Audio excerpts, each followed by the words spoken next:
தவறு செய்தால் நானே மன்னிப்பு கேட்பேன், இல்லையென்றால் மன்னிப்பு கேட்கும் பேச்சுக்கே இடமில்லை என பிரபல நடிகர் கமல்ஹாசன் கூறியுள்ளார்.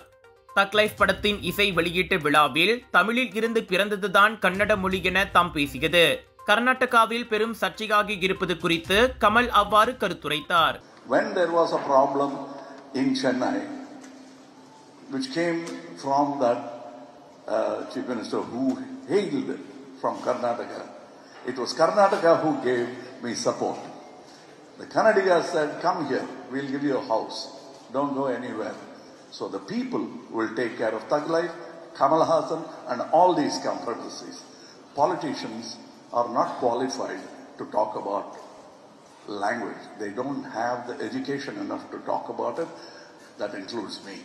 So let's leave all these very in-depth discussions to historians, archaeologists, and language experts.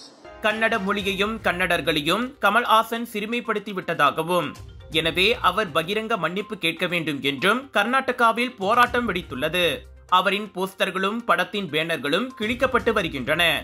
மன்னிப்பு கேட்கவில்லை என்றால் தக் லைஃப் படத்தை கர்நாடகாவில் தடை செய்வோம் என அம்மாநில திரைப்பட சம்மேளனமும் மிரட்டியுள்ளது.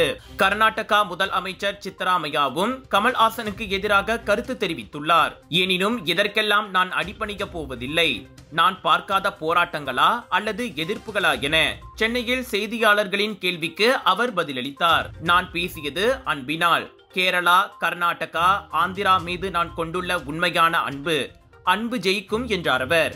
மணிரத்னம் இயக்கி கமல், STR, த்ரிஷா உள்ளிட்டோர் நடித்துள்ள தக் லைஃப் படம் ஜூன் 5 வெளியாகிறது.